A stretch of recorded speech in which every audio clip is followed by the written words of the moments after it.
And they're the main bunch going past the castle of the Mendozas. They built between 1435 and 1480, and you have a good look down inside there. And it's got some nice Mujadar features, those honeycomb cornices. You can spot them from here, can't you? Yes, of course you can, all you architectural experts out there. But my father wanted me to be an architect, so what do I do get in the bike business? I don't know. He kept saying to me, why don't you stop riding your bike and I'll buy you a motor car? I said, no, I enjoy riding my bike, Father.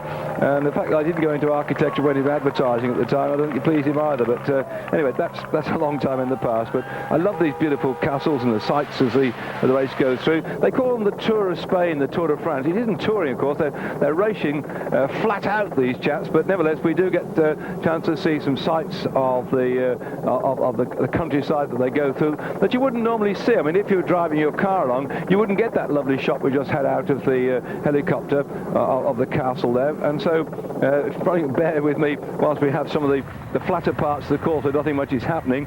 We should see some reasonable scenery.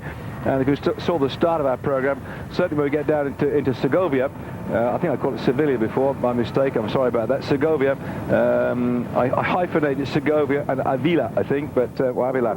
So Segovia, where we're going to finish. I hope we have another look at the beautiful cathedrals there, and particularly that Roman aqueduct, which is quite a unique piece of work, because they had to sort of flow the water down off the river, the Rio Frio, at a steady rate, and they had to I mean, you can imagine those years gone by to take water through and over an aqueduct like that, just making sure the whole thing was just gradually descending down through to where they wanted the water to go as from the source of the water. It was quite an amazing piece of engineering. But that's we've already seen. And now on your screen we see Jalabert in the red jersey, and the Once team, in fact, all packed together here, so no doubt they've been able to get themselves sorted. Alex Zülle in the centre, the only man who survived yesterday's debacle. That's a good English word, isn't it? So let me give you a rundown whilst watching the Once team here as to where they are on the overall classification, and indeed what happened to them yesterday. First of all, in the finish yesterday, as the Once team now are getting themselves back together again, they really took an awful pasting way back. Jalabert, after Zülle came across the line with that main group, he's the only one who survived. By the way, Zülle was saying that one night, a couple of nights ago, he didn't eat at the hotel they were staying at. He went out and ate somewhere else, where all the team stayed in the hotel. And so he's saying that it could be something they ate when he wasn't there. Conversely, they also had some rice pudding as well, and they reckon because that was rice pudding with milk. Now, rice pudding with milk, if the milk is in very hot temperatures we've had here, allowed to congeal and go off a bit, then it can in fact, I'm not Mr. Ambrosio Rice, who sponsored my good friend Russell Williams, I'm not saying rice pudding's bad for you, but if you keep certain things out of the fridge, for instance, and they curdle and go off, then you've got problems. So they were blaming the rice pudding. Goodness knows who made it, homemade or whatever it was, but half the team said it was rice pudding. Somebody said it must be something else because Zülle wasn't there. Anyway, that's why he survived yesterday and kept the yellow jersey. I mean, what a stroke of good fortune that he hadn't had whatever food they had that upset them. There's been mutterings, of course, in the press, as you'd expect. We've watched the Once team on the front here. Remember some years ago when the leaders now, the breakaway group here, when in 1991 on the Rennes Camper stage of the Tour de France, the decimation of the PDM team, including my good friend Martin Early and Sean Kelly and the rest of them, they had again, they had a special intravenous drip to restore some of their food content, and whatever they had, whatever the person gave, the doctor, was off. It hadn't been kept in the fridge, and of course the whole team was sick, and that put them way out of contention. So here our breakaway group, you see them on the screen at the moment, trying to punch a hole between themselves and the Once-led team behind, who've now reformed and got themselves back in action after what has been, I suppose, one of the most disastrous days that they've had, although probably not as bad as last year. We're now watching Tiboldi trying to close the gap down on his own. His sister's now be jumping up and down back in England, saying, come on, Valero, or whatever, the Italian for Ali, or come on. So the last year, you may remember, in the Tour of Spain, we had 3 teams stayed in the same hotel, plus some of the journalists and officials and what have you, and they all went down with tummy trouble, and that was put down to some spaghetti bolognese. And in fact, we were discussing before we came on air today, watching Tibaldi in full flight here, that why the big teams, like Onsay, I mean, when you see them arrive, they've got a great big team bus, here they are now, a great big team bus in which they could all travel in comfort, air-conditioned, watch television, they can have a bed at the back, they can lie down and have a massage. They have another 2 team buses absolutely full of equipment. They've got so many bikes, this team, and it's one of the most, affluent teams, but it's a well-supported team in everything. And why don't they have a cook who travels with them that goes into the kitchen of the hotel and cooks their food? Now, the chefs at the hotel might not like that. So I was saying to Rolf Goltz, the German commentator, who, as many of you know, has been quite a successful rider in the 80s, mid-80s as such. He was discussing the same thing, that you had to have the hotel food. He said you don't eat till 8 o'clock at night in Spain. You finish your stage, you get back to the hotel maybe 5:30, 6 o'clock. You're trying to eat anything you can do, what's left in your pocket. You're hungry, and you could do then with a nice paella or a nice spaghetti or something to fill you up, and then you have a proper meal later on. The later you eat, of course, the less you sleep if you don't go to bed till 10:30 then with a full stomach or something. And he said, why don't they have the chefs with the teams go into the kitchens and take their own food if necessary and make the arrangements with the hotels? Now that sounds a good idea, but some of the hotels might object to it. Now, in fact, some hotels, I've been trying to catch up with riders sometimes, and riders have booked themselves for food in a different restaurant somewhere else, because you get small hotels, they can't always provide the riders what they want, and they have to book at restaurants. Now, in England, I know, still rabbiting on while we got this breakaway group going, Jimenez on the front, is Serrano and Konichet, but over the years, I remember at Halfords, we used to get a company, had a great big double-decker bus that would come along and would do the cooking in the double-decker bus, and we could either eat in the bus itself, or they had to put a big canopy out, a big tent, and it was excellent food. They could put up some very good stuff. And in fact, on the big tours, behind our commentary points that we have on these big tours, because the people that travel with the race, erecting the start and finish equipment and so on, and get very little sleep, very little opportunity to go out and get a meal, there's a whole cooking entourage comes with it as well. And there are vans that are devoted to nothing else but cooking food for the people working on the race. Now, I can't see why on earth, as these three are chatting away to themselves about what progress they're making, why on earth a big team like Onsay couldn't say, right, we'll go and hire. I mean, you don't have to buy the bus yourself, but they've got enough money, I suppose, to actually get one. You could actually hire, I know certainly in England you can hire, they're mainly double-decker buses, but I'm sure there's some single-decker buses too. In fact, on-site catering for television crews, film crews and so on is a very standard practice. I'm sure you could hire a nice bus and it could drive out there and every night park in the hotel car park, and you've got a cook there who cooks the food. He may only cook for the 8 riders that you've got, or 9 riders, plus a team official to keep an eye on to make sure they don't do anything stupid like throw bread rolls or something, I don't know, but why not say, look, we're going to cater for 10 people in the team, the rest of the team management can go and eat in the hotel if they want, but I'm sure it must be possible. I'm sure one team is going to do it one day, particularly down here in Spain.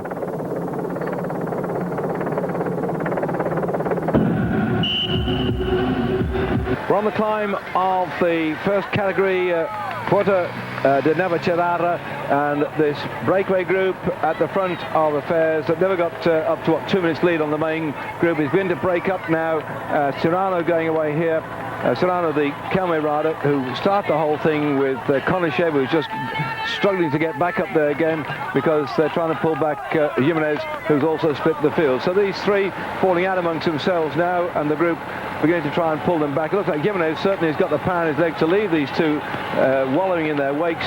And further back down, the Onsay team have been dropping riders while we went to a commercial break. We saw Malcolm Mauri, a previous winner of the Tour of Spain. He dropped off the back of the chasing group now, and he also started 9th day before yesterday, and dropped down to 30th overall from the Tommy Bug. So Onsay riding magnificently in support of Zülle up until now, begin to fall away. And there, Konichet has gone. There is Serrano, and down the road is Jimenez. So he's headbound for himself, and when they get to the top of this climb, it'll be about 25 kilometres down to finish, so maybe we might get a Spanish pick. You see the cars coming through now, that shows that the gap is coming down, and the officials here in the red Fiat looking back to see where the main group has got to, because they could be reeling in 3 escapers who have been trying to get a reasonable gap between themselves and the rest of the group. And I told you earlier on there'll be some nice pine forest for us to go through, and here we are now. Breathe in deeply, and you can smell. Actually, it's better when the rain comes on the pines. And you know, have you ever gone running through a pine forest? I have, before I jiggered my ankle like I did a few weeks ago. But go running through a pine forest, particularly after it's been raining. A lovely smell, and it's so very quiet too in the forest. Excellent. I suppose you might say the same thing with mountain biking, but of course you get the whir of the gears, the crash and the banging. But pine forest, glorious. Oh, Serrano here. Hey, Escartin, my mistake. Where's he got to? He's coming up very quickly indeed now to try and join them. It's all changing as fast as it can do now. So Serrano had his little burst. Now Escartin, who also benefited by that catastrophe yesterday. The Once team is now 11th overall, but he's 15 minutes 20 seconds back, because he was one of those riders who got marooned on day 3 when the Once team split the whole field. So I suppose you might say poetic justice that they got a bit of a thrashing yesterday, but nevertheless it was a problem of their health, not a problem of their sheer ability.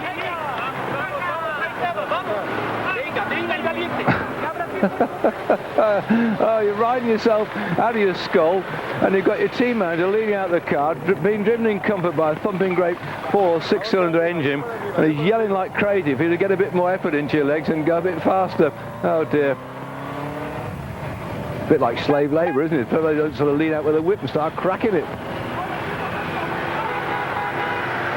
So jumping up and down here with Jimenez, who was with that early breakaway, and Escartin doing what he can. Came over to the Kelme team from the Maffei squad, and now he's going to reel in Konishev. And here we're back with the main group. Such as it is, it's very much whittled down now. At one time about 80 riders in it, of the 119 or so we got left in the race. Let's pick out some of the colours. The MG Technogym colours here, with the bluish jerseys with that sort of yellowy stripes on. They're looking after the interests of Roberto Pistore, who is lying 3rd overall at the moment. He's got number 108 on his back if you spot him. In fact, it isn't too fierce at the moment. You can see there's still a lot of riders in here getting up this climb satisfactorily right now. That 113 you can see on the screen, that's Axel Merckx, a big tall fellow with a blondish sort of hair. Actually, he's going over to Polte next year, because the Motorola team is folding, so he's with the Polte squad next year. Jalabert sliding back. Now, is this just that he's worked hard and wants a rest? But here, Jalabert in the red jersey is sliding towards the back of this pack, and Escartin's trying to catch up with Jimenez, who's leading at the moment. What a shot.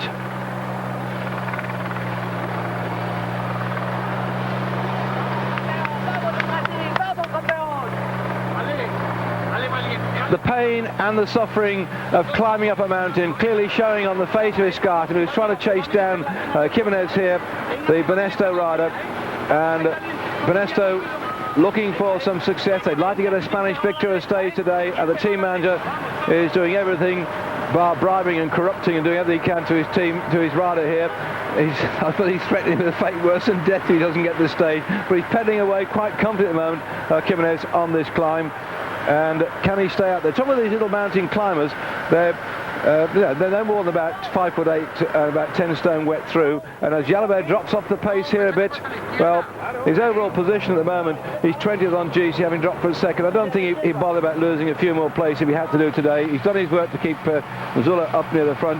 The battle is raging for who's going to get the victory today. Can Escartin catch Jimenez?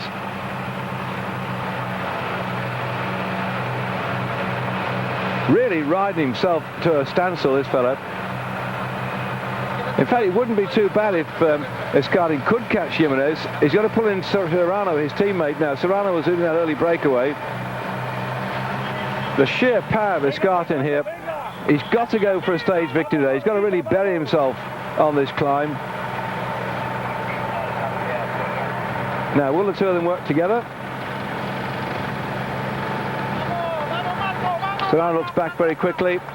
If he just kept a little bit of effort, yes he can. Now, that's interesting. His team manager might have told him just to take it easy, because Fernando Escartin, Coti, C-O-I-T-I, Coti is his mother's name, is now with the other Kelme rider, and we're up with our lead at the moment, Jimenez.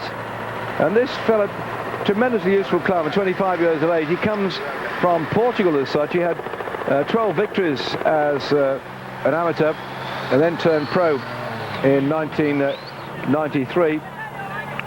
And now he's got 2 seasoned people coming up for him here, because Escartin, putting the pace on the front. Sorry about that, we keep losing the old pictures, but we'll try and keep you back in touch. There we are, up to the pine forest. This lovely long drag up the mountain. I call it lovely, you might think it's a beautiful sight, but the riders really are struggling at the moment.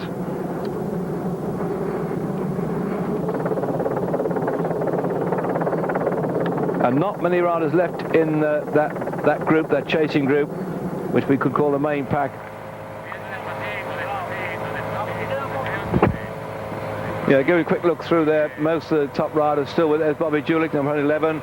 I was saying yesterday, has been approached by many teams now to try and join their squads. He's got more offs on the table than he can shake a stick at. So the motor are doing quite well. They're down to the 3 musketeers. Yes, there are 4 of them at the moment.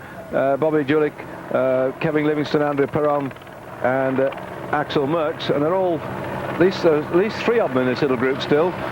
So perhaps we'll see if maybe all 4 of them. So they're doing quite well, these lads. And still Jimenez up on the front here. I say turned pro just 3 years ago. But Escartin has left Serrano, his teammate, and there he is, further back down the road. Finished 8th in the Tour de France this year, Escartin. So a man with good form, and was looking for a place on the podium in the top 3 overall, but he's really now got to go for a stage victory. And there is a big bunch hovering behind him, or what's left of the bunch, with Zülle doing the work on the front. Now he's been left to do it on the front now. They recognise that the Once team are recovered, and so nobody's going to do the same thing they did before and give him too much help. So it's up to Zülle to reel in the escapers. Now he's going to reel in Koniesev, who's not going to get a stage victory, as he did on the stage 18 into Zaragoza. And attack then, some pressure coming on from the Lotus team. This is interesting. They really are jumping around. See Rominger close the gap down, and they really have spread the field. That's a nice little move then by Fabian Jecker. I think his idea was to just go out there and shake a few more branches so the leaves come down, and he's done just that. So they're really falling off the back here. Jecker on the front with Dufaux behind him. Little Julich on the far side. In the white jersey, it's Rominger. On the yellow jersey on the right-hand side, it's Zülle.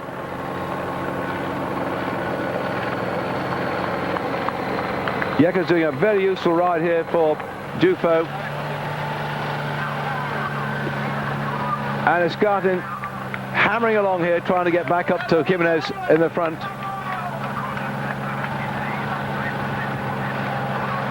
Notched up, what, 1, 2, 3, 4 successes last year. Won a stage in the Tour of Aragon.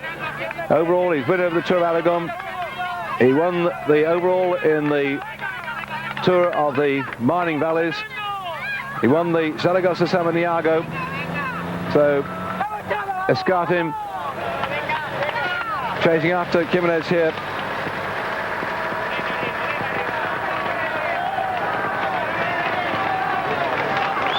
Jimenez actually was born in El Barraco, which is in the province of Avila, so he's not far away. Avila, we've just been coming out of there at the moment, heading back in toward the finish today at Segovia, so he knows very well these roads locally here.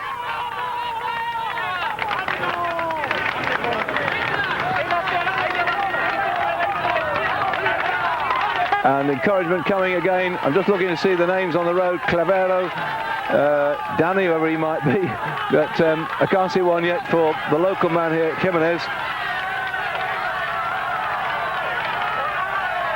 I suppose if you live in this part of the world and you're used to climbing the mountains, then that's what you're good at and that's what you do.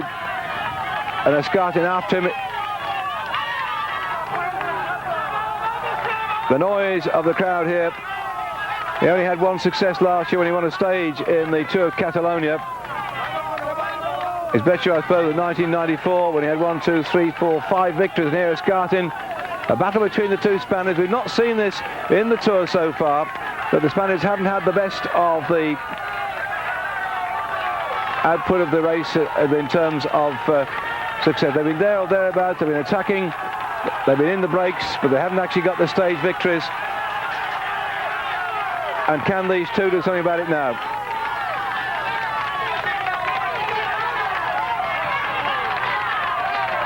I should have thought these mountain goats, after the first 9 days on the flat, must have been just waiting to get into the mountains. Well, we did get into the big climbs. They couldn't quite stay with it, as now Serrano gets pulled back, and he's going to take this King of the Mountains climb. Jimenez, he's not in any great threat to Rominger, who leads overall in the King of the Mountains competition, but riding himself here into the ground to try and get a stage victory. It's all downhill from here.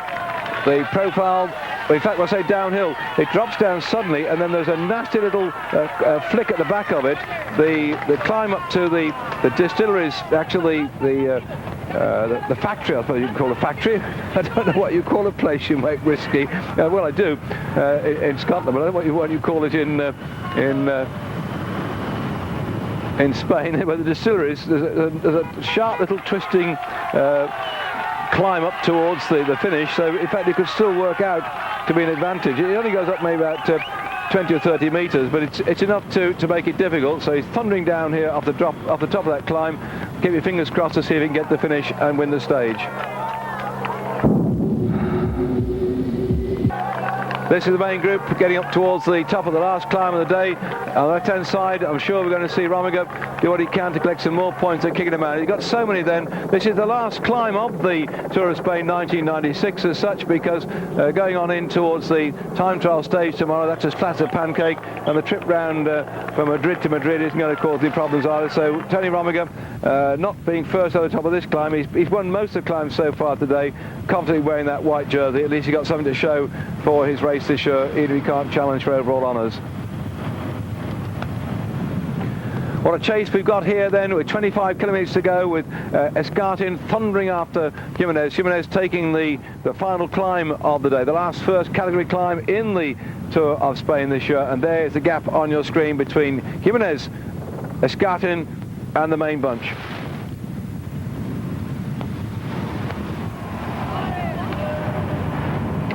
When I say main bunch, there's a fragmented lot of riders here. I don't think there's much more than about 30 of them. It hasn't been a sort of disastrous day at the shore yesterday, with the pressure really put on by young Dufo, who didn't get that much back in terms of time, but he pushed himself in second place, really putting the pressure on Jalibert, who's now dropped out the frame and down to 20th. But here we go, dropping off this top here. Again, you see, with your mountain climbers, they're not usually your best descenders, and that bunch behind, only 1 minute, they might well catch these two and sweep them up before we get to the finish, but they're going to ride themselves into oblivion to see if they can get there first. 25 kilometres, mostly downhill. It'll probably take no more than, well, certainly inside half an hour, I suppose, so it'll all be decided in the next 30 minutes or so.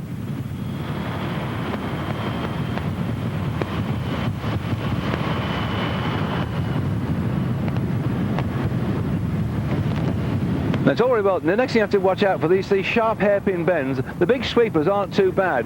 It's a well-made road, this one, a nice smooth road as such. But you've got to keep your eye ahead, and what you try and do is you look to analyse how tight the bend is. I mean, certainly I should think that Jimenez, who comes from this neck of the woods, will know this descent. In fact, he might well have come and practiced on this descent before the tour started. It's quite well known in some of the big tours that if you set your stall out and say, look, I'd like to win that particular stage, they'll actually not only go and ride up it, but they'll find the fastest way down it, and he'll know the lines to take on the descent. Watch this. A nice big sweeping bend. He can virtually take it full bore, hardly touch the brakes. Now it's his turn. Thank goodness it's dry. And they're dropping down here, thick end of 50 miles an hour.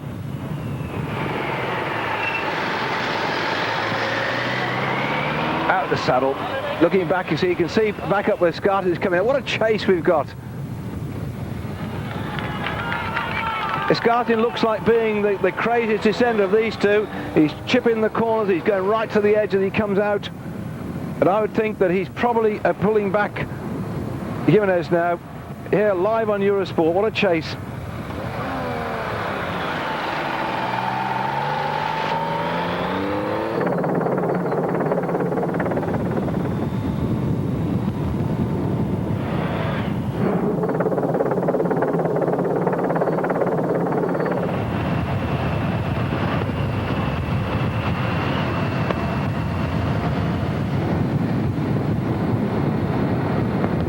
of them absolutely burying themselves on the way down here. Shouts from the motorcyclist behind him.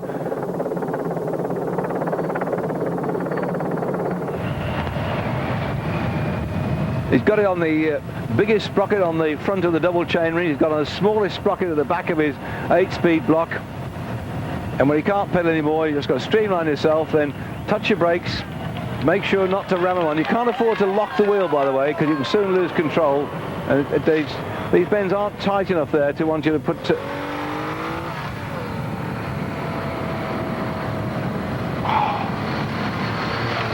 Great!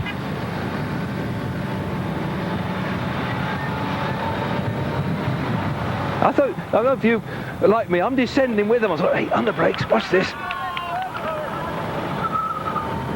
They're out the saddle.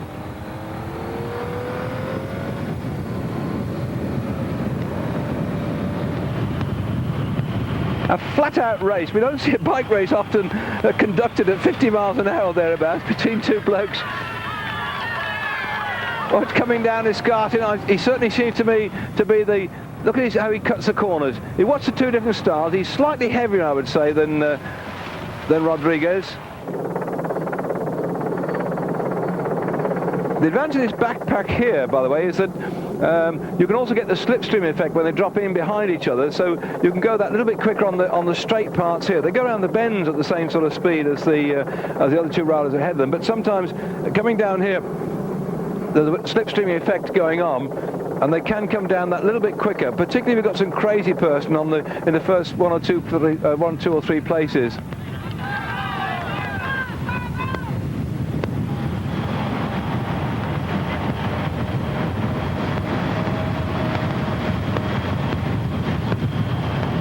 Well, this little fella here weighs 70 kilograms. He's 1 meter 83 tall, whatever that is in English money. I couldn't tell you, but he certainly looks the lighter and the smaller of these two.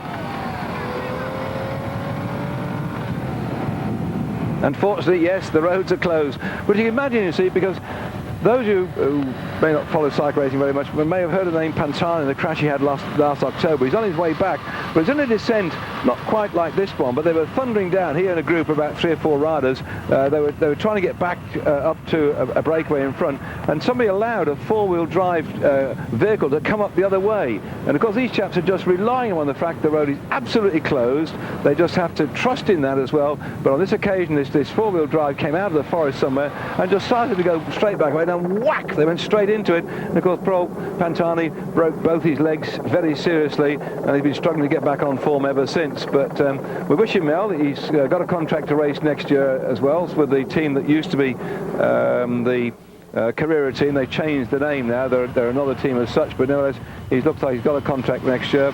And Kirpucci's left the team. I think he's going to Amore Vita, Kirpucci. I'm not quite certain of that one, but certainly the two specialist climbers will be splitting next year, and I just hope the Pantani will recover. Of course, the trouble is, once you spend the best part of 12 months out of action, although he has been doing some training, he's been in a bath, keeping his legs moving when he couldn't walk on them. He's been doing some training on a fixed training bike, and he's been out on his bike doing a bit now. It's a lot to build back up again, the strength which you have in your legs through the years and years of bike racing. And of course, I suppose, too, the time's going to come for Pantani when he gets back in a big race, a big serious one. He's doing what these riders are doing, absolutely hammering down a mountainside to try and protect the lead you've got on the climb. Is that in the back of their head, this sort of nagging thought of a crash. But even though you know the road's going to be closed down, if you just lose control of the bike and go over the edge of one of these mountains, then certainly you always, I think, must have, if you had a serious crash, just a little bit of a nagging worry there. It's going to take a lot for him to forget that accident.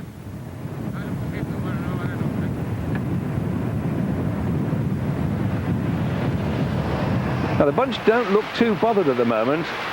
I think they're going to wait till it flattens out.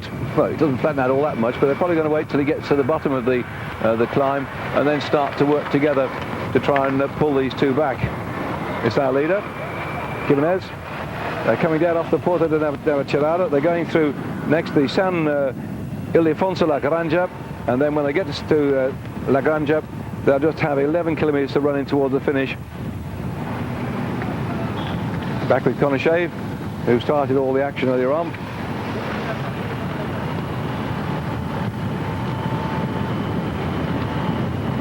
They're getting towards being off the most hectic part of this. Oh, Konishev's come back. Where did he come from? I was just looking at Konishev and checking that notes on how far they've got to go, and up pops Konishev nonchalantly having a drink, and with 15 k's to go then, I should have stopped looking at my notes and should have kept my eye on the screen, shouldn't I? But Konishev popped out quickly, and now we get a nice little time check coming up here. Well, that's typical of Konishev. He did exactly the same thing on this climb when they went through way back. Where was that? Just a minute. It was after 95 kilometres of racing. Now it's 195 again, I suppose, or thereabouts. So about 100 kilometres ago, it was the same trick that Konishev did. See, look, he's a big fella. See, look at the size of him. So obviously he can descend, and he's one of those mad chaps who'll just throw all caution in the wind. So he's jumped across a gap of over 40 seconds to get up to Escartin, and now they've got Jimenez in their sights. So watch Konishev on the way down. That's Jalabert on the front. Jalabert sagged off on the climb, so that gap can't be much more than about another 10 seconds back to them either, so it must be no more than half a minute from front to back now, so we could see this lot coming together. And perhaps Jalabert going for a bunch sprint. Well, it won't be bunch because they've got a little bit of a climb up to the distilleries. He tried. They were about 54 seconds back to that main group. There again, if these two catch up with Jimenez and work well, it looks like Axel Merckx driving away on the front of this little group.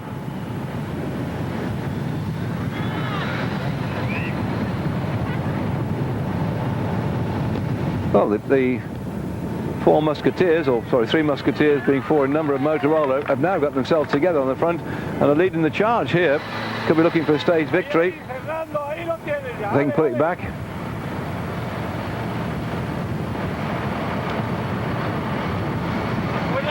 You can see a difference in style and size of these riders. See Konishev, that great big body on him. Well, it's a great big body. He's probably on about 5'11" or there, 5'10", 5'11", where the other fellows here around about 5'7", I suppose, 5'6", 5'7", but he's, you can see by the size of his bike and his overall position on the bike here, he's a much taller, much bigger fellow, and they've now got Jimenez in their sights. See, look at this fellow, quite small, typical mountain climber.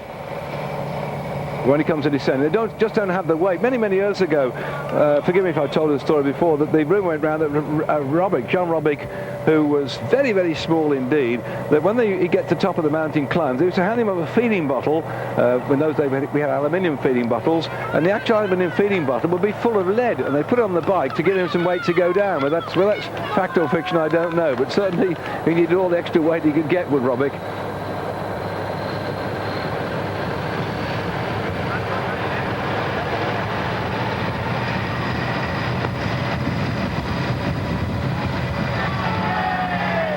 Konishev's certainly coming good towards the back end of this year, and if he gets himself another stage victory day, of these three, if they stay away, I think that sort of finish might suit him. It's a power run in towards the finish, but the Motorola team on the front here, three of them, have other ideas. And certainly with Axel Merckx going to the Polte team next year, with the Polte riders in that group, he'll happily tow them along if he can do.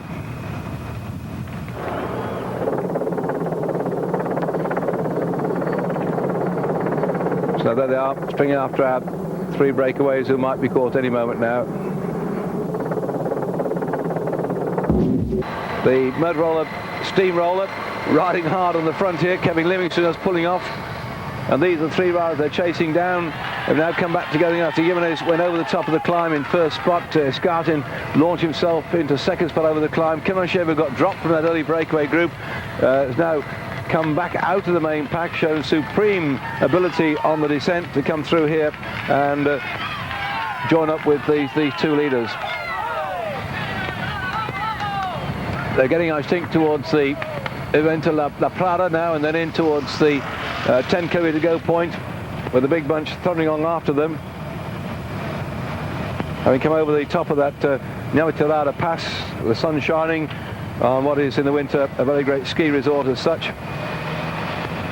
And we're just going through El Paula, and I don't know if we actually picked the thing up, but they've got a very nice glassworks there. It's been abandoned right now, but it's been reoccupied by the Benedictines, because it was a monastery at one time, and then it's turned into glassworks, and then they've gone back in it. But our camera seems to be more interested in the race, which is quite right, it should be so. There they are.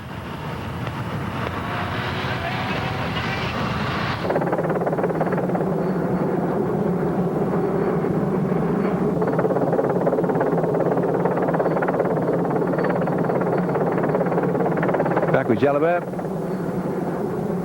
It was looking good today after yesterday. Gosh, he was rough when he came in.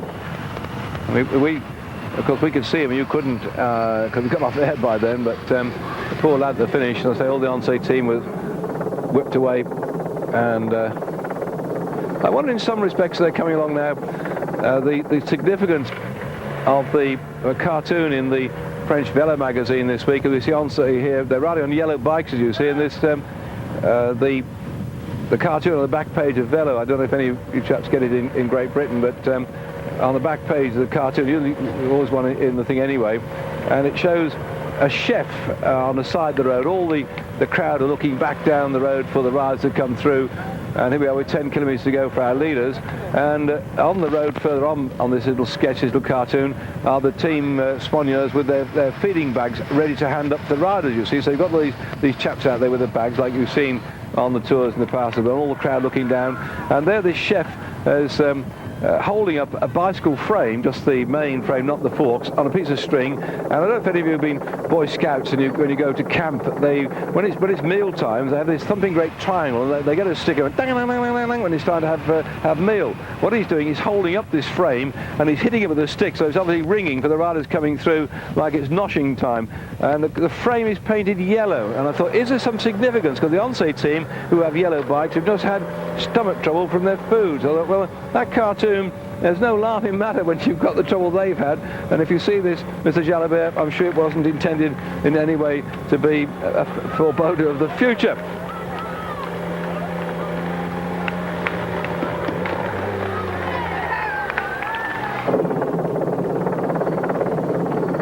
Well, there we go, whipping round in São Ildefonso is the town they're going through now.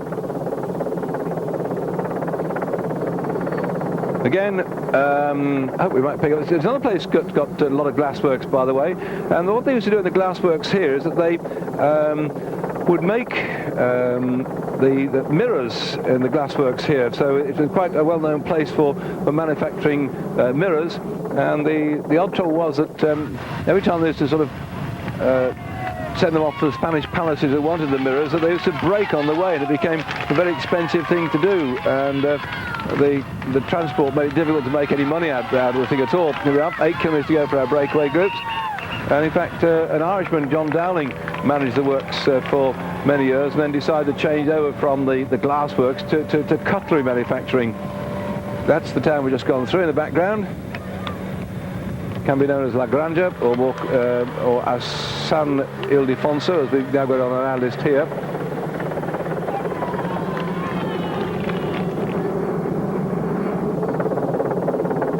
And then out the town and heading in towards the finish.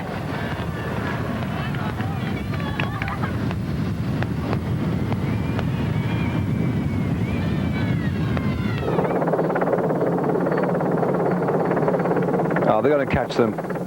That's a great effort on their part, but I think it's going to come to nothing now. And very much the Motorola team are the people that have done the damage here. But as they're going up to disparate teams next time round, I think what they're doing here is just trying to get themselves in with a shout for a few prizes at the end of the day stage.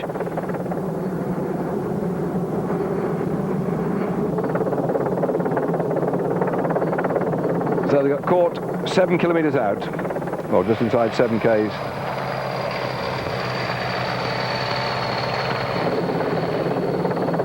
What a shame. I'd hoped that Escartin or Jimenez might have stayed away. But I suppose that mountain climbers aren't that good at winding along like we're seeing here with the big hitters starting to roll now.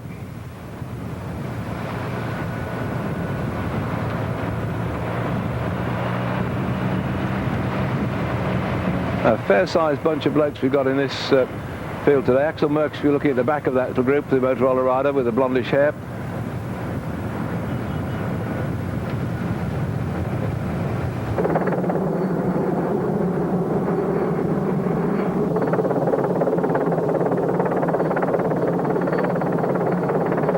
There are about 30 riders in this group. So anybody in the top places, and that looks like Bunyo riding his way off the front here. Well, he tried to get the stage victory the other day, and with 7 kilometres to go, there seems to be a long way out to go. And you see, like how rock steady he is. I know I may be biased about Bunyo. He's rock steady on his bike, and he's putting in tremendous power. The gap is opening up. There's a good example by some of your young bike riders. I see some of them tugging on the handlebars, heads rocking, and shoulders going up and down as they push the pedals down. Rock, rock, rock, rock, rock, rock. And it's not the way to do it. It's you hold yourself still, hold yourself steady, and just put all the power down into your legs. There he goes. And I'm lecturing again, but that is a prime example of how to accelerate away from a fast-moving bunch by Bjarne Bunyo.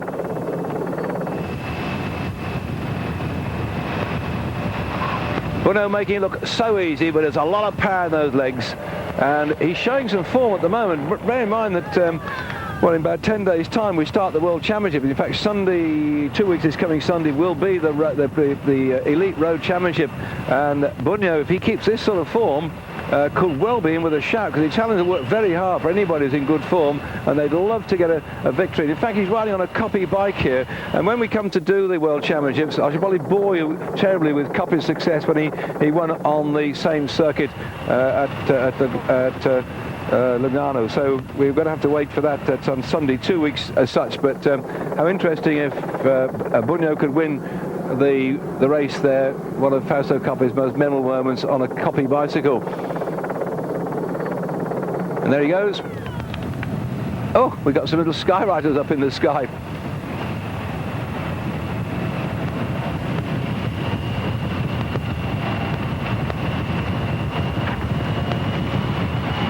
If you look at the back of this bunch, you see how they're all jumping around to hang on to wheels. That gives you some idea of the speed at which Bunyo's travelling on his own.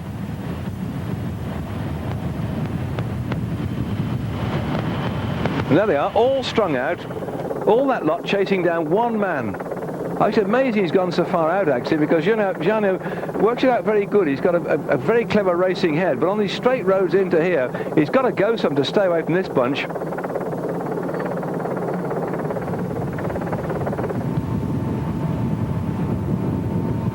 Well, Motorola have done a lot of chasing so far. The Once are down to Jalabert and Zülle. I don't think that we'll find Jalabert doing much chasing. I think he'll try and wait for somebody else to do the work after his problems of yesterday. So with 4 kilometres to go, the gap is probably about, about 20 seconds, I suppose, back between Bunyo and this main group. In fact, it's a bit less than that. A quick check on my clock, and I think we're into about 12 seconds is the gap. So this really is a do-or-die attempt. Let's see how the muscles on his arms. I told him about being rock steady. You can see how he's holding on the handlebars to keep his body steady, to push the power into his legs, and there the muscles on his arms are showing that he's just holding that bike.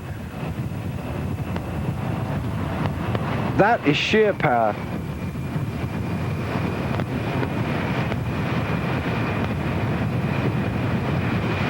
Well, they say 10, I say 12. You see the rainbow stripes on his jersey there. I mentioned before, they're allowed to do that once you've been a world champion. He's on his aluminium copy bike here, pedaling away like fury to stay away from that field. But they've got him so easily in sight, and it's going to go on a bit like this towards they run in towards the finish at the distilleries.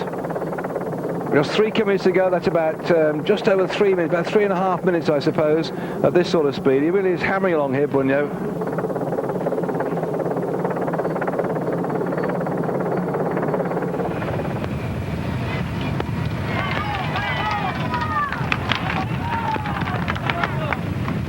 Looking at that group, I thought probably Pulte, who seemed to have got quite a fair number of riders in there, might have been able to get on the front, but there's no real concerted effort. Nobody seems to be able to whip up a group of riders to say, come on, it's time we all got together on this one. And so Bunyo's got a certain advantage here.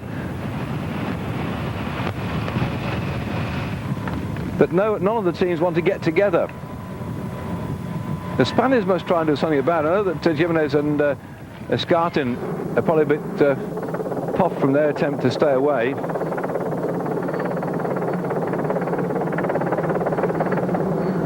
It's a very, very strong move by Bunyo, because see how much they're all strung out there. He's riding virtually one man against the rest without much team cohesion behind him.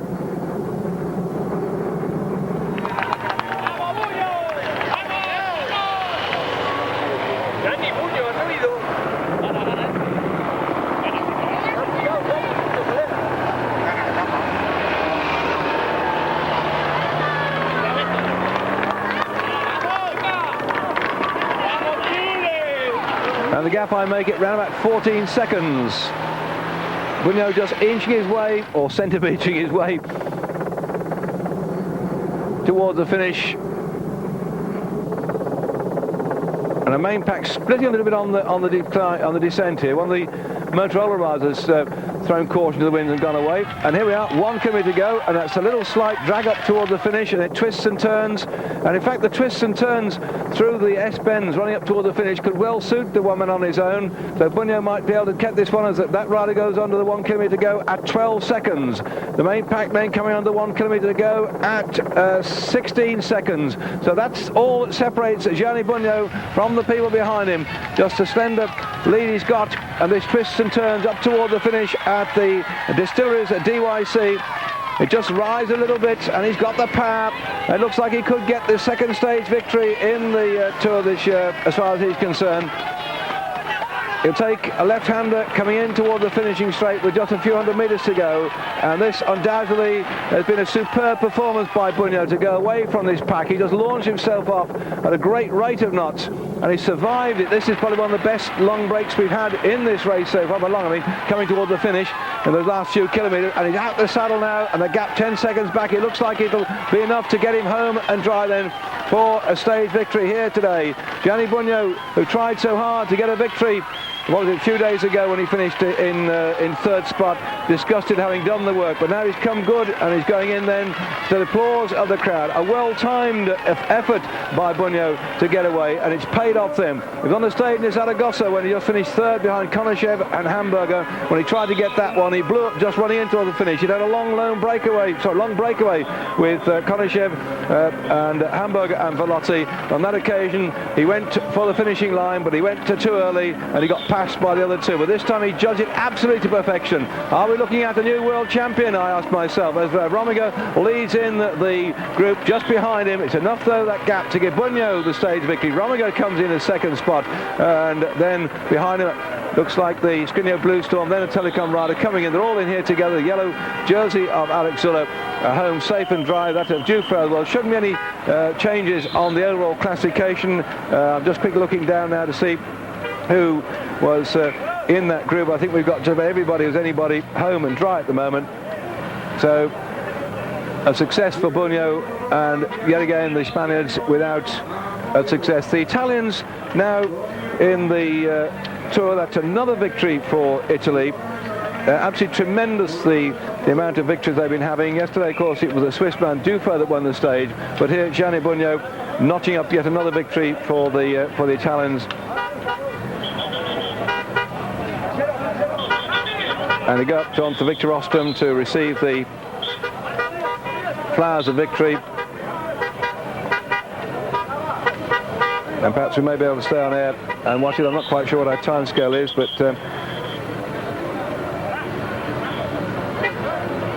Bjarne Bunyo timed that one absolutely to perfection.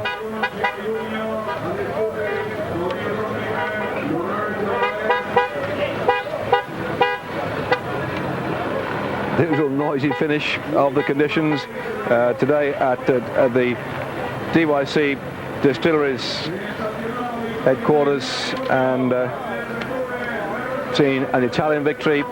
Bjarne Bunyo adding those to his victories in the Tour of France and the Tour of Italy.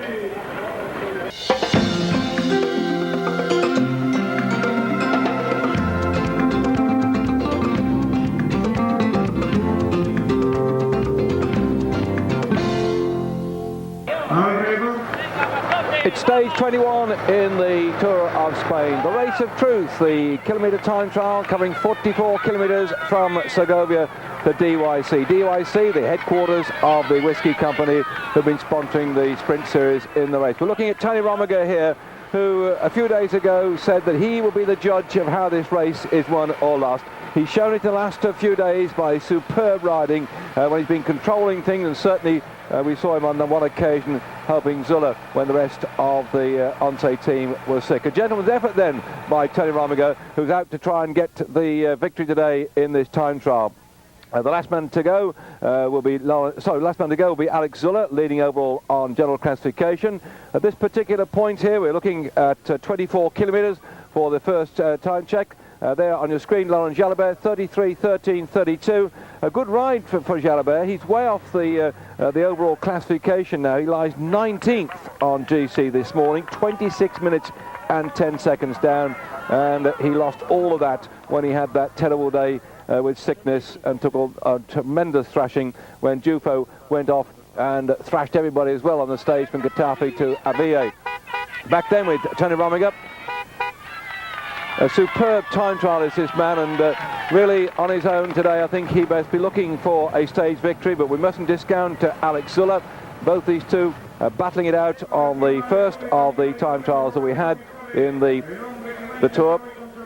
And now we're watching for Jekke to come in here. Not going to perhaps feature in the top 10 because, as always in these races, we time them so that the fastest men come in last of all in reverse order of general classification. And Jekke for the Lotus team finishing now. Yes, going back to the time trial we had on stage 10 in the race, Rominger won that one. He was 2 seconds ahead of Zülle. Indurain was in third spot at 27 seconds, and of course he's out of it now, Indurain. And Melkamari in fourth spot at 1 minute and 50 seconds. So Tony Rominger already has a scalp to his success in this race so far. And there he was at 15 kilometres. He's showing now good. Nardello has set up quite a useful time so far, but Rominger now that much faster.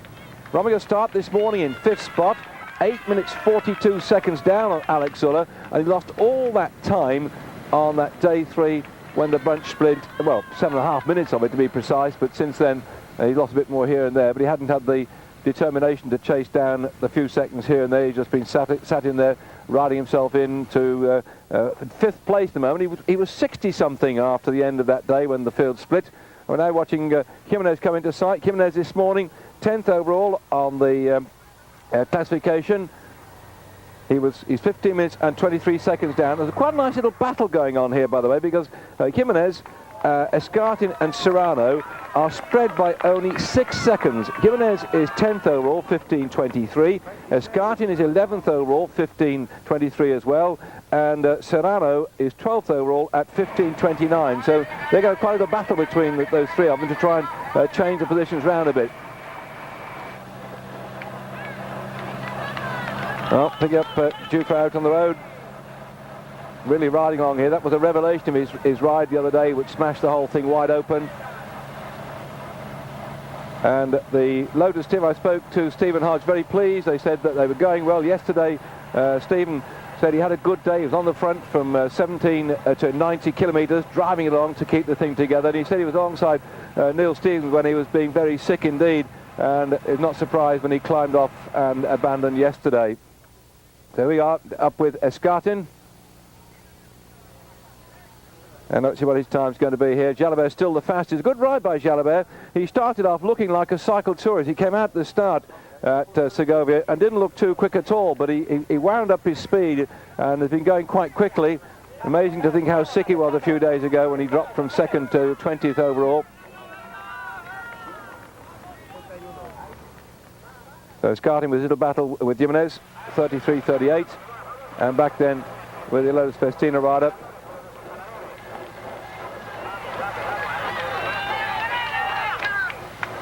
In fact, I was talking to Stephen Hodge about why it was that so many riders seemed to help Zülle on that day when his teammate went away. He said, well, Dufay was riding hard, but it really was, as Dufay said afterwards, one against the lot. It wasn't quite like that. What was happening, that Pulte, who were looking for some extra time for the team classification, they're leading overall at the moment. On that particular day, they got 3 men in the group with Zülle and Rominger when this fellow was away at the front, and so with 3 other riders. So they had to ride hard because they were trying to put distance between themselves and the other teams on general classification, ready for the time trial, because they don't look upon themselves as the world's greatest time trial. So coming into the race today, we're looking at Alex Zülle out on the road here. Pulte are the overall team leaders. Benesto second by 13 minutes and 22 seconds, and Motorola third by 15 minutes and 5 seconds. So you can see why the Pulte riders rode very hard on that day behind Dufay, because they wanted to make sure they were in a good position for the team classification, and that their riders are not the world's greatest time trials. We'll have to wait and see today, because they're up against some tough opposition. And certainly the 2 Motorola riders, Perron and Julik, are good time trialists, and I think aided and abetted probably by Merckx, if he's in good form today, or Livingston, they might be able to give a bit of a thrashing to Pulte on the overall team. But anyway, there's Bobby Julik. Let's see what he's doing at this point. He's got to count well in the team competition. So he's not going to be in the top 4 at the moment, or is he just going to beat Casero? No. So there he goes through 33-34 in 5th spot for Bobby Julik. And if you didn't hear my program earlier on, he's got about 5 or 6 inquiries, has Bobby Julik, from teams. At the end of this year, he's not going to be with the Motorola squad, which has folded. He looked like he had to go back to America. He's been one of the revelations of the tour, and he, amongst the offers, in fact, Stephen Hodge was saying he told their team manager, Russo, he said, go and have a chat with him, because he might find the lad useful to have on the team. So Zülle.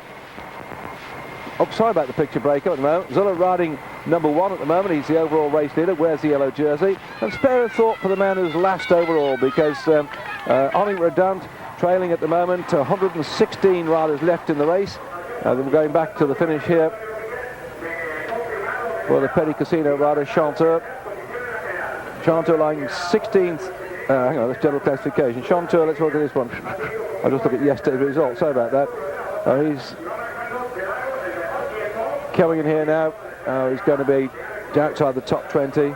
He lies 20th overall on general classification at the moment, and some of the gaps at the back there are reasonably great.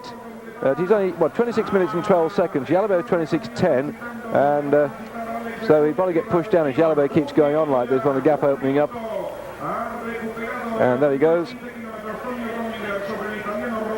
One of the riders that really suffered yesterday, by the way, and that, I think, is him coming in now. Peter Meinhardt, I think, just being caught by Jalabert. So Jalabert out on the road, going very well indeed. Peter Meinhardt dropped from 18th to 21st yesterday.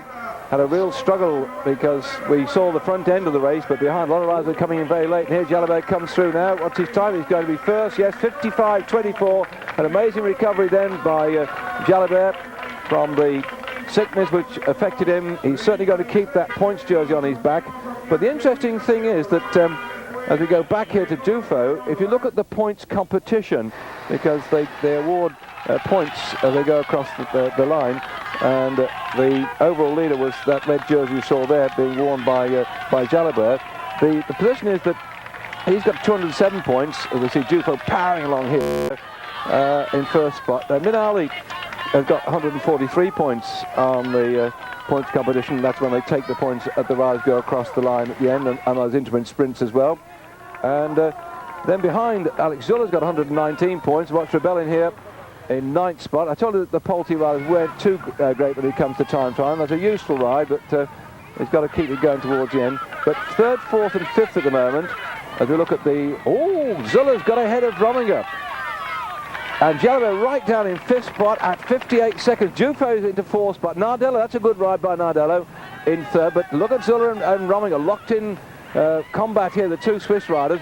And I was talking about the battle in the general points competition with Zülle with 119 points, Tom Steele with sprint 117. Well, Tom won't get any points today, and Tony Rominger got 115 points. So in fact, the battle between Zülle and Rominger, if Rominger can beat Zülle in the time trial, he could move up probably into third spot on the points competition.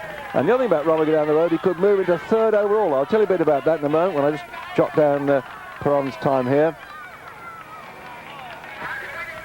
He's doing a good ride. I said that Perron, because he's been a past member of the junior time trial squad that won gold medals in the Italian team squad, and then he went on to get medals as well as a rider with the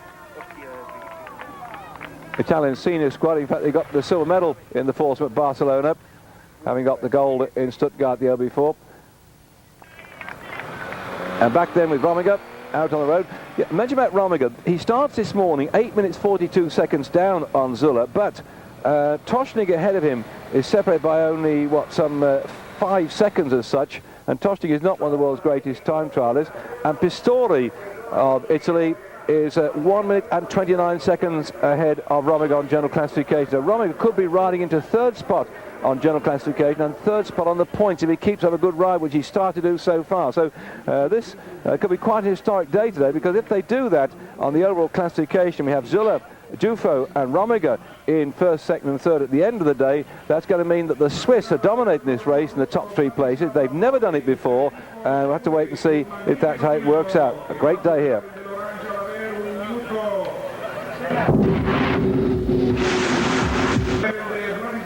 We're back with Tony Rominger on this time trial stage, 43.7, say 44 kilometres from Segovia to the distilleries at DYC. It's a twisting course. It zigs in and out and zigs backward again, and there's no worry with the wind today because it's a relatively hot day, no real strong wind at all.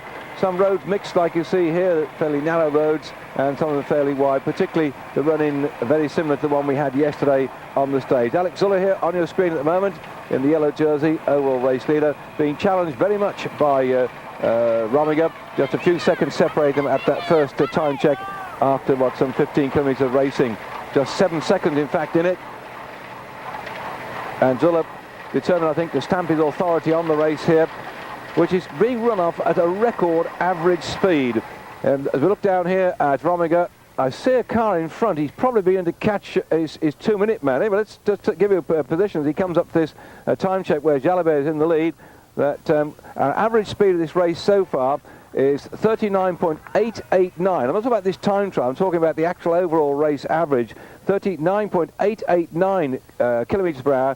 It's just a fraction outside 40 kilometres an hour, 25 miles an hour. Today's stage is certainly going to be over that sort of speed, and tomorrow with a flat stage, Madrid, we might see them get close to 40 kilometres an hour overall, and really that's going to be a superb speed that they battle over these 22 days of racing. Rominger then goes in the lead, 32.03.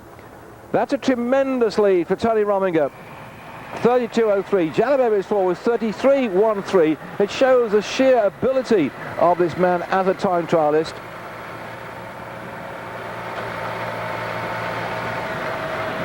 The ex-world hour record holder, he got it a couple of times, but Chris Boardman knocked it completely sideways just on 3 weeks ago.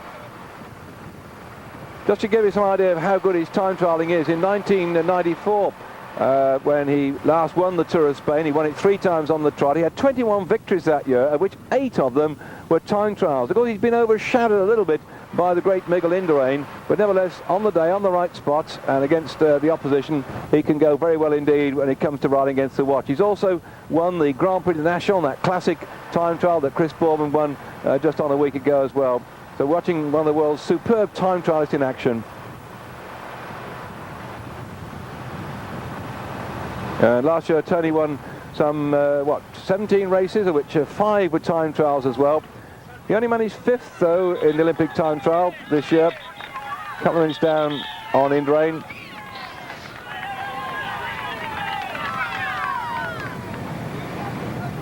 Overall 10th at Tour de France. He set his heart at doing a great ride, but just couldn't come up to it.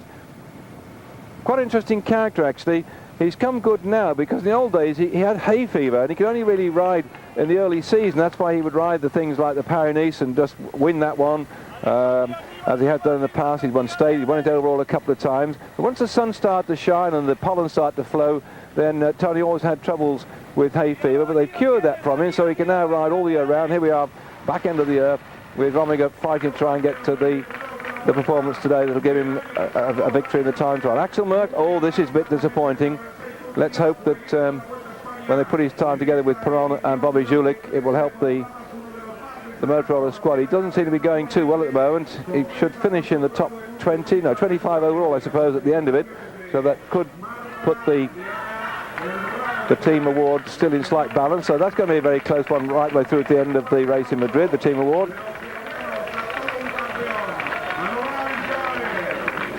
There are 44 kilometres he's just done, finishing in 18 spots, so he'll probably make 25th, I suppose, overall, which isn't bad out the 116 riders left in this race. The last time it was over 39 kilometres per hour, the average for the race was in 1990, and the fastest ever Tour of Spain was in 1984 when they did 39.869 kilometres per hour. Well, they're over that average now. It's not going to go beyond that, so we're seeing a record-breaking Tour of Spain. Who said at the end of the year they'd be so tired that they wouldn't be able to race? We've seen some days when the action didn't look too good, but they were going so fast there that we still got a fastest average speed.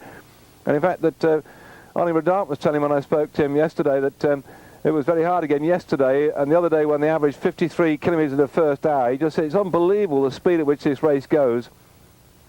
And we're looking then for Toshnig. Now here again, this is a Polte rider. Let's see how he's going against Tony Romiger's time. Toshnig is in danger then of losing out to Romiger. What's the time check here going to be? He's 33.32, 1 minute and 29 seconds down. Now he started this morning, in fact that's it, he started 35 seconds down, so he's lost his spot to Tony Romiger now. So Tony Romiger's moved up into fourth spot, because that 5-second gap has now been well and truly thrashed open by Tony Romiger. 1 minute 29 seconds up on Toshnig. He's now fourth then, Tony Romiger, on your screens.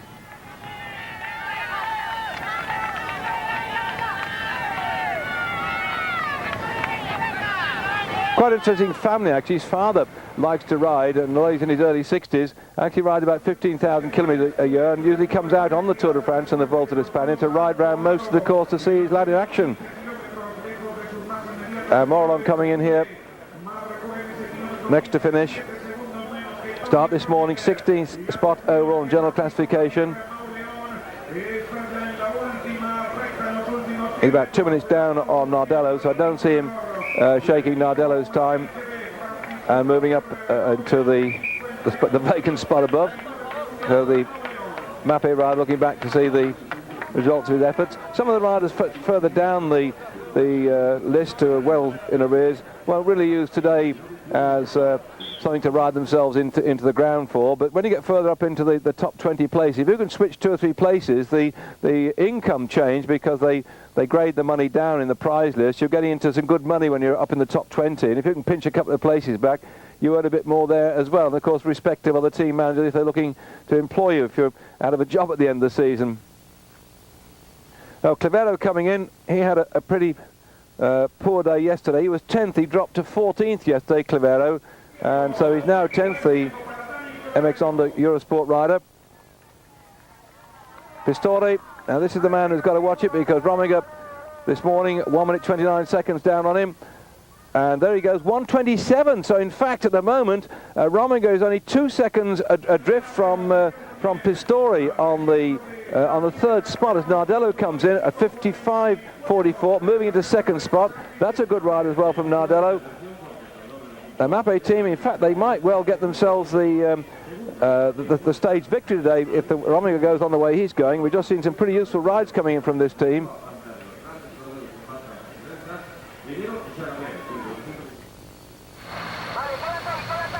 Going back then to Dufo. I was saying how Clivero missed the boat yesterday and dropped down from 10th to 14th on general classification. When we go off air, we don't have time to sit there and wait for else to come in. So looking back to yesterday, Clivero in fact finished 28th on the stage yesterday. He led in a group of blokes that were 3 minutes 23 seconds down. Most of the people you saw on our screen, as we wait for Dufo to come through here, and I'll write this one down and I'll come back to you in a minute. Let's see what he's doing here. Dufo, lying second overall. I can't see that Rominger can catch Dufo on general classification. There's 4 minutes and 20 seconds separating the two of them on the overall classification. But certainly with the Swiss Zülle leading at the moment and already on the early time check going faster than Rominger and is the overall race leader. And Dufo looking reasonably confident in his second spot. Unless something terrible happens to him, we could have that first, second and third the way it's going, because certainly Rominger now really has closed the gap up on Pistorius. He's only a couple of seconds away from taking over that third spot. 33.09, and so that 33.09 for Dufo. Well, Rominger's still the fastest, 32.03, and Zülle yet to come. Oh! He's going to catch his 2-minute man here. Rominger's just steaming up to Faustini, who just wonders what's happening. He's caught him so quick for a couple of minutes. That's an amazing performance.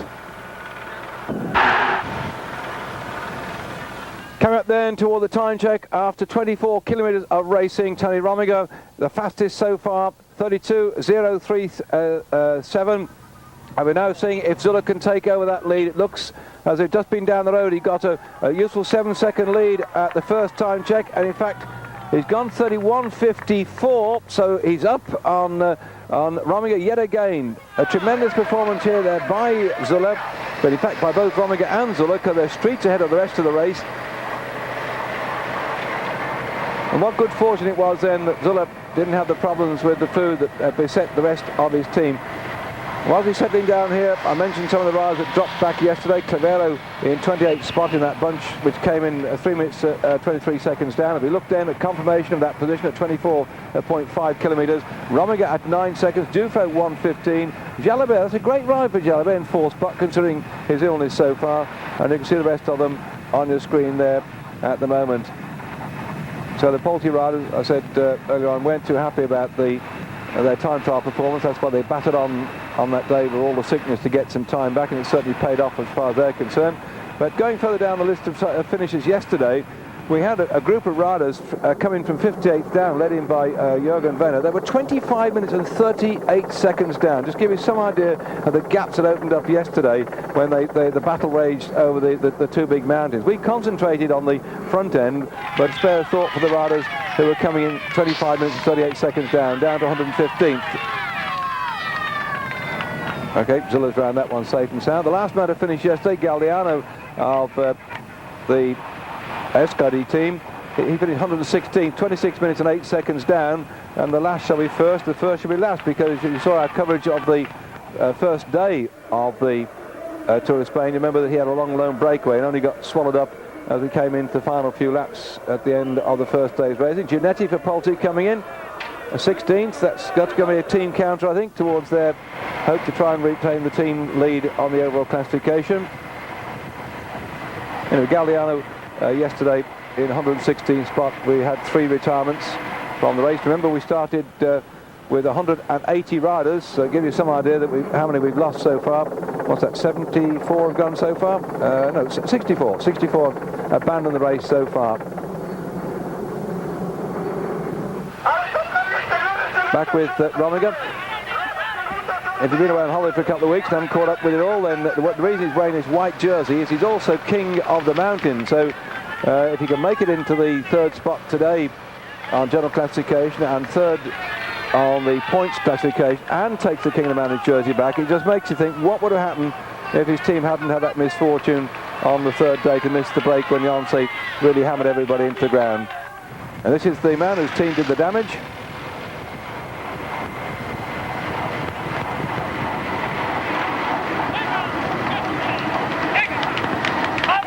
And of course the rumours flying around that Janse might be looking to sign Miguel Indurain next year. Well, they've probably been scotched on that one, because the bank, the Banesto Bank, seemed to have offered him a position, Indurain, as yet an unnamed position with the company for life. I don't know what they're going to do, but presumably, as they get him on their PR side, but whatever it is, they seem to try to stall it by suggesting we'll keep you employed by us, and that looks like they'll try and make sure he doesn't sign for anybody else next year. An astute move on somebody's part.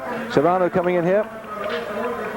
Jalabert's time still the best, 55.24. But we know now from the time checks coming in from Zülle, Dufo, et al. That Jalabert will be pushed down a little bit down the finishing list.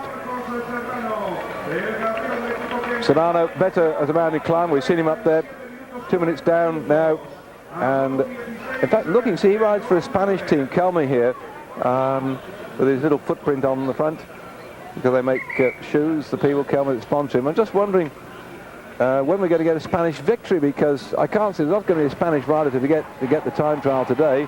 Escartin tried yesterday on the course, as I said to you, with a very jagged course, looked a bit like crocodile teeth when you saw the profile of the course yesterday.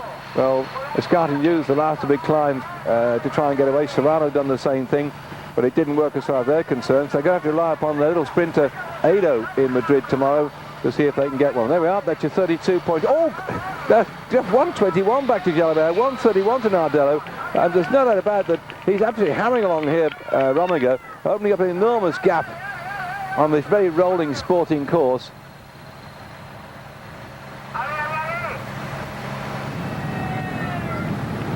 And Faustini is hanging on a bit here. Now that's interesting. He was a great late turning pro, this fellow, but he was the best Italian last year. Had some 22 victories in total, which 15 all came in 3 months as such. So he's certainly now knowing how to time trial here well. Did a great ride in the Tour of Italy when he finished 7th overall. But in the time trial we had, let's look back at what his performance was in the time trial. He's having a go now, is Faustini, really working hard. He was 23rd in the first time trial we had at 5 minutes and 19 seconds, and here he is trying to hang on to Rominger. So Faustini's come good as the race has gone on. There's a few runners like that. They can perform better and better as the race goes on, whereas other people get more and more tired as things go. And talk about tiredness, by the way, I've had a chat on the telephone to Pat Liggett.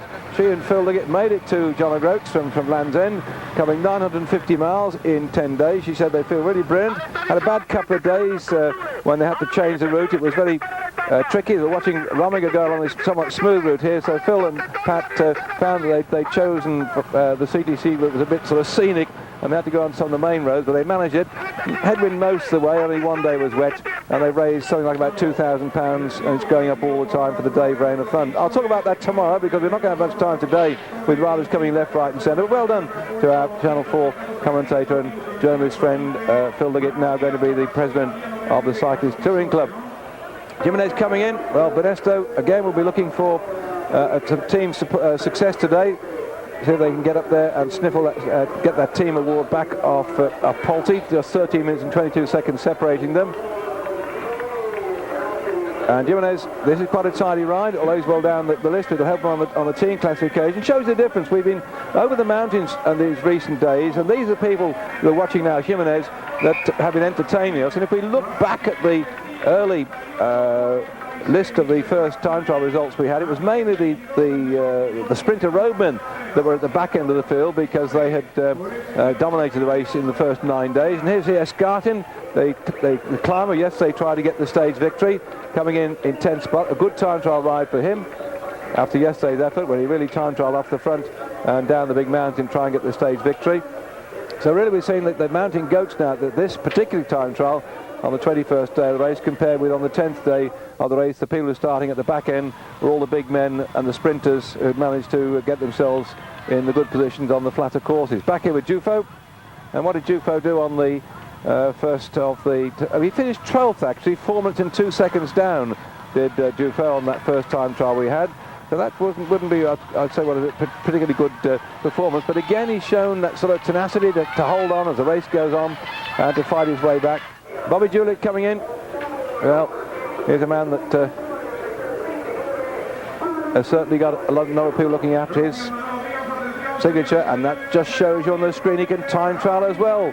Third, it looks like he's going to third spot. This is a great ride by young Julich. Well, he's got most of his success in America on riding things like the Tour of the Holy Hill that he won, because he likes the mountains, and he's shown some good climbing ability in this race. He had the leader's jersey for a short while in the mountains, and there he is in 5th spot, 56:13.09 for Bobby Julich. Well, that's a good on him. The sun beating down his back. Nice day for ice cream. Yes, thank you. I'll have one rum and raisins. I prefer that. Gosh, it's thirsty work.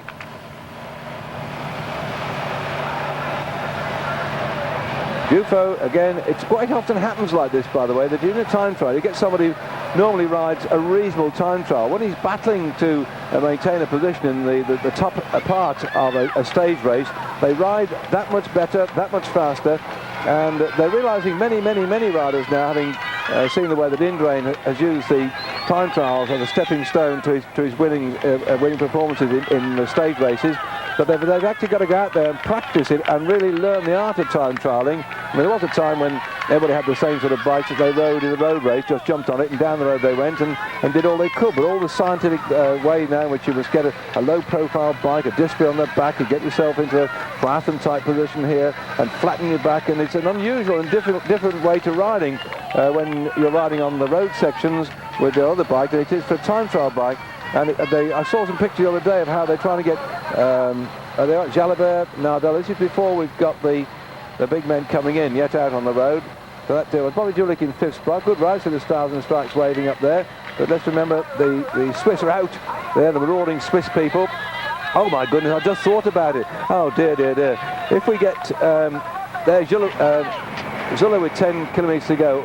The time check showing it looks to me like we certainly get a first and second going into Madrid tomorrow for Switzerland, but it could be that Rominger will get 3rd spot as well. And I just thought, you know, all the cowbells that we're going to hear, because the Swiss come off the mountains complete with their big bells at most of the big sporting events, and they're going to do the same thing in Lugano on Sunday week, I suppose it's going to be. No, 2 weeks on Sunday in the World Championships, but I'm sure one or two of them will slide off down to Madrid to give the lads a bit of a shout this time.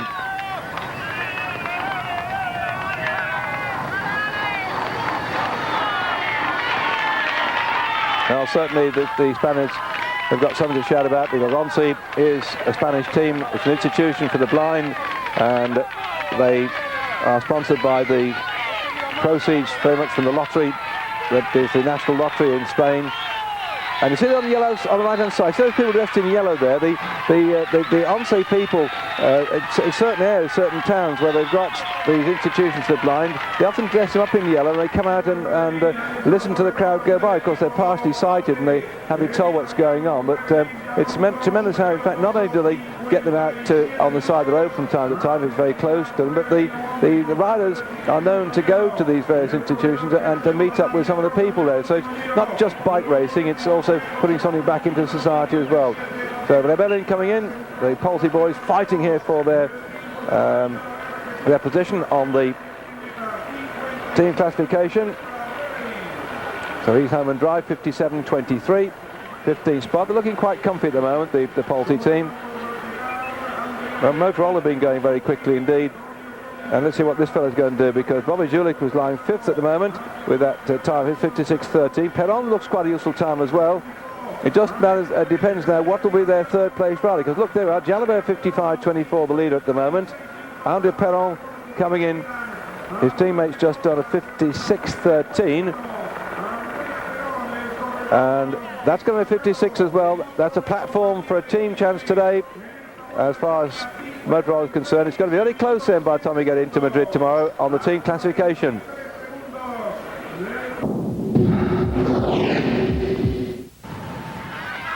Henning Rominger setting very fast times through this time trial, but as this elated crowd here cheer him on his way up the climb towards the finish. Zülle has been the man who's setting the quickest times at the first 2 time checks on the way. So really Tony's got to throw everything in to this final rush up towards the distilleries buildings at the top. You can see him here. This is where we finished yesterday when Gianni Bugno romped away to get his first ever stage success in the Tour of Spain. First time Gianni Bugno's ridden the Tour of Spain. He's won the Tour of Italy in the past. He was twice world champion, and now he can add to his success in stage in the Tour of France and the Tour of Spain, a victory in the Tour of Italy and France, a victory in the Tour of Spain. So what's Rominger going to do today?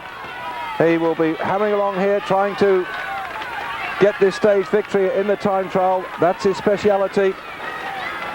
And on the first time trial, he was beaten by, he beat Zülle by just 2 seconds, but Zulle's been up on him so far in this race, so he's got to really go hard at this stage. But what he also knows now but the time check's coming in. We'll say that he's going to be faster than Pistori. He's got to be 1 minute 29 seconds ahead of Pistori. He's certainly going to do that now, because on the clock there, coming up 53. This is a superb ride. He's pushing it, Jalabert right down off the list now. A great ride there, 53.37. He goes into first place, an average speed of 48 kilometres an hour for Tony Rominger, the fastest so far.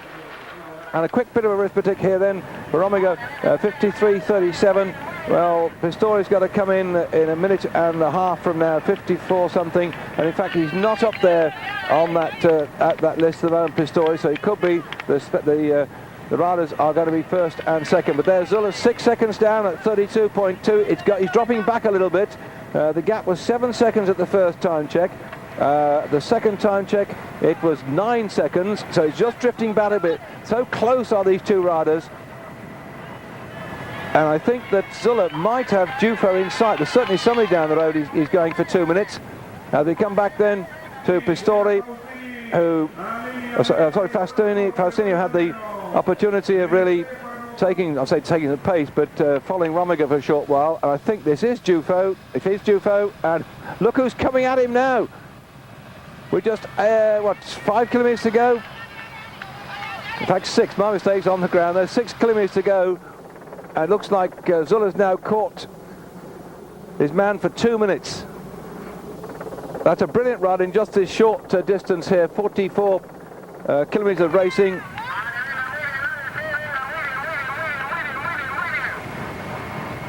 And it's about 27.5 miles, I suppose, this distance. When you imagine then that Tony Rominger has just done a 53.37, so all you time trialists out there, just think what sort of time that would be for a 25-mile time trial. In fact, if I just work it out very quickly, 48 kilometres, in fact 30 miles an hour, I think, is the average speed. 6, 6, 4, yes, exactly 30 miles an hour. Tony Rominger's just ridden the distance at an average speed of 30 miles an hour, and it's an undulating course. You've seen it on your screen. It's hot, it's humid, and they've been racing now for 21 days. They've done well over 2,000 miles, and still they're able to ride their bikes on their own at over 30 miles an hour. Well, Rominger can anyway.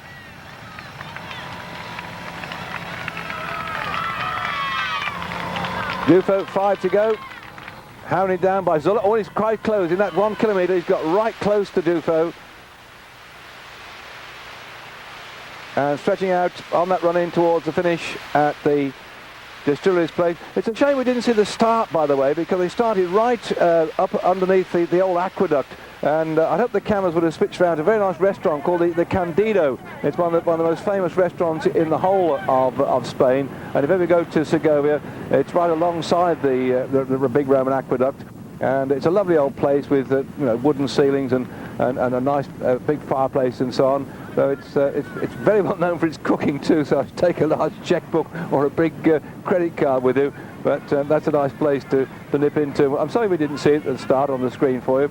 But, and nor the aqueduct as such. We saw it a few days ago. It's another amazing piece of Roman workmanship. That's one of the few things left in Segovia that the Romans left in one piece. Well, blasting away from there today, these time trialists, 116 of them left in the Tour of Spain, are really now trying to sort out the differences, because tomorrow it starts in Madrid, it curls round back into Madrid, and the course is flat, so I can't see as Dufo now gets caught by Zülle, so Zülle's getting his own back for the thrashing that Dufo was giving out the other day when he won that stage into Avia, went over the mountains to Getafe. That fellow on the right-hand side here romped away, and I think did the ride of his life, and now it looks like he's going to be caught by Zülle. So young Dufo, 4th overall in the Tour de France this year. Won a stage in the Tour de France as well, won a stage in this Tour of Spain. Just born on the 20th of May 1969. So there he goes. I think he'll try and use Zülle as a mark. He can't go in behind him. We've not seen time trialling before. This is the sort of thing that the triathletes have always wanted, that you don't ride in each other's draft. But when you've got a lump of triathletes together, you'll get some overlapping and drafting going on. But here the rules are very clear, and the commissaire behind will make sure that Dufo doesn't drift across and get in the slipstream of Zülle.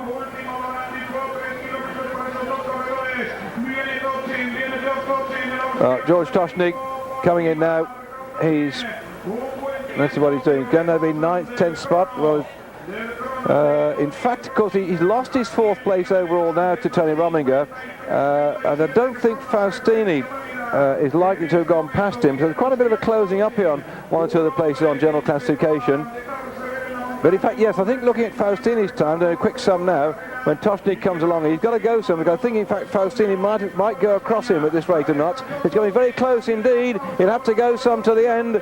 And 56.46, let me look at Faustini's time, 55.59. So there's 13 seconds difference there.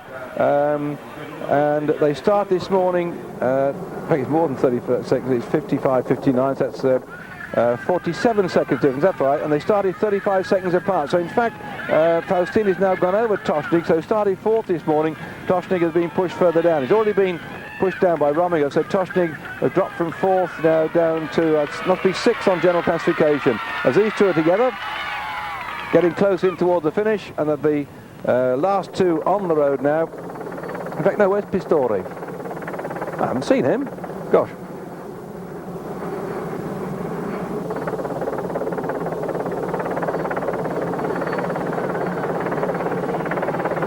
That's a big swipe, a big swinging left-hander.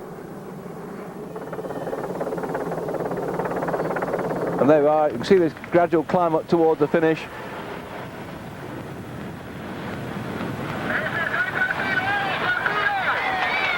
And the shout's coming up now because that target time then of Rominger, 53.37 is the one to go, 1 kilometre left, and the cars behind will know exactly now what Rominger will have done. It will have been radioed back by the other team car from the Onse team, and they were looking very anxiously now because the gap has been coming down. At one point, Zülle was leading by 7 seconds at the first time check. By the time we got to the second time check, he was, 9 seconds up. Then by the time we got to the third time check, he was down about 6 seconds. Here's Pistori. I thought we hadn't seen him coming yet. Pistori going to be valiantly trying to stay here in the top 10 places, but his time will be only of academic interest because Rominger's now overtaken him on general classification. I think compared with Toshnik, who started this morning 1 minute and 20 odd seconds behind him, I don't think he's going to drop down or be caught by Faustini, so he's going to ride on here. He's lost his 3rd place then. He's going to finish in 4th spot, there's no doubt about that, with the way that Dufo and Zülle are going behind there. So bad luck then for Roberto Pistori. But what is Alex Zülle going to do? 53.37 is the time to beat. He's been leading at the 3 previous time checks, and now Dufo gritting his teeth. The sun coming down, beating on the backs of his riders. Zülle looks over his shoulder, still sees that Dufo has not been dropped so far, and Zülle seems to be struggling just a bit. The big gangling fellow here in that yellow jersey.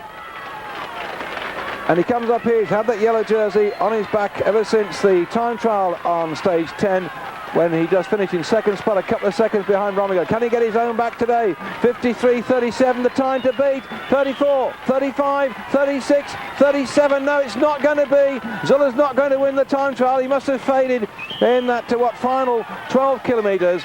So he's gone into 2nd spot then. Tony Rominger has won the time trial, and that means that Rominger has now moved into 3rd spot. Dufo still stays 2nd, and this man still stays in 1st spot. So we've got Swiss 1, 2 and 3. There they are. Well done, he's saying to Zülle. And this has not ever happened before in the Tour of Switzerland. The only nation that has ever had 3 riders from the same nation in 1st, 2nd and 3rd spot would be, as you expect, the Spaniards. And I think they had 11.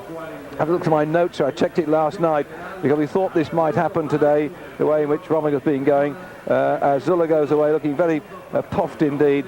That we think, in fact, certainly I know that the Spaniards have done it, but I think it's 11 times that the Spanish have finished 1, 2 and 3, as you'd expect over the years. It's their race anyway. But looking again at the slow motion of Zülle coming across the line here, and history being made by the Swiss rider. They've just got to last out tomorrow's race into Madrid, well, start in Madrid and come back into Madrid, and that'll be all over by the shouting up on the finishing rostrum.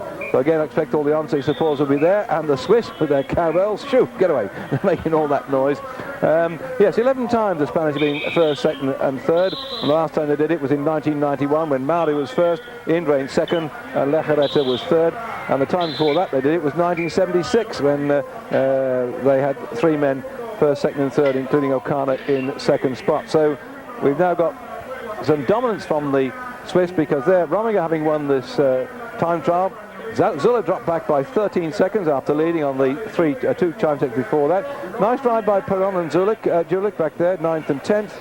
Bobrik came quite good, 11th spot. Toshnig in 14th spot. That won't help the Polti riders too much at the moment, but they may just about get away with it, because I think that Perron and Julich haven't got a very good third place. Livingston was there.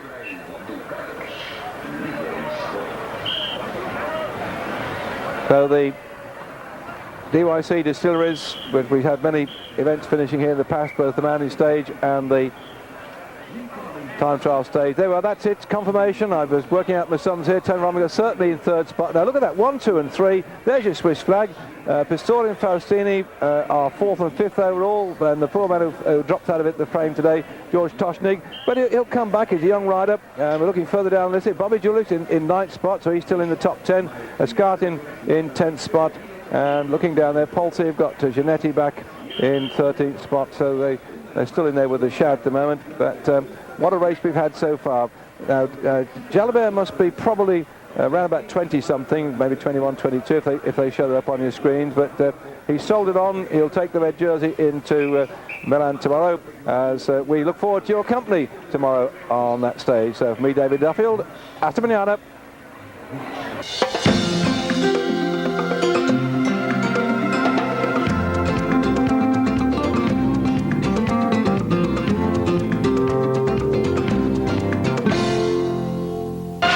We keep finishing the big town centres down. This is Madrid, and there is that delightful arch. And the riders, as ever, riding into the finish all together. And Zülle very happy indeed. This is the first time really that Zülle has gone right the way through from 1st to 3rd week and survived the trials and tribulations of the mountains, the rain and what have you, the time trials. He's been a fragile rider in the past, but going into the finish in Madrid, he knew that provided he stayed upright, which was giving no problem at all in these dry conditions, he would have that Amarino jersey for the Once team, would have the sickness throughout the race. He was in there, and the Swiss were looking 1st, 2nd and 3rd. The question was, who would win the final stage of the Tour of Spain this year? After 8 laps of the 6.6 kilometre circuit, in the centre of Madrid, it was Tom Steels who rushed across the line to take another stage victory as far as he was concerned, and the Spaniards, who've been trying with Ado to get a stage victory, had nothing to show for it overall, except of course that Once, which is a Spanish team, had the overall victory. And there, as he crossed the line, his arms up in the air, Alex Zülle had perhaps scored the greatest success of his life. A fragile man over the 3 weeks, but now he'd shown in the Tour of Spain that he could win this one. Stage victory then for Tom Steels, who fought his way through, but for Alex Zülle, a smile then, and the national anthem of Switzerland running out not only for the winner Alex Zülle, but also for second man Dufo and 3rd Tony Rominger. The Swiss, for the first time since this race started, have now got 1, 2 and 3 on the rostrum.